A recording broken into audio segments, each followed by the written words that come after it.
Hi, Sarah Spencer with Show Your Jugs, powered by Vermont Chalky Paint. And we house our paint at Vermont Chalky Paint in these half-pint jugs.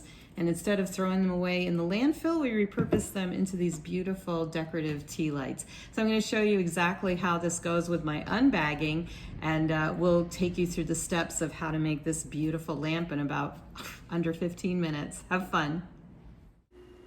Things you'll need are plastic wrap, a glue gun, and a pair of scissors. We'll start by separating the backing from the napkin. Make sure that it's translucent and then place it on your lampshade template. We'll use Vermont Chalky Paint's decoupage formula, putting a coat down and then placing the napkin. Use plastic wrap to smooth any wrinkles and avoid tearing. Set it aside to dry. Now we're ready to take the second napkin, separate it, and then cut out your pattern.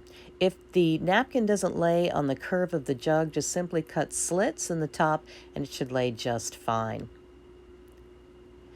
Use plastic wrap again to smooth the pattern. And then we'll take a little bit of our twine to dress this up a bit. I put sand in it to weight it down, and then I put the plastic light holder on the top. Cut out my lampshade, use my glue gun to secure it in place. And there you have it, a beautiful lamp, mini jug lamp from Show Your Jugs. If you'd like to order your mini jug lamp kit, go to showyourjugs.com and also learn about our mission.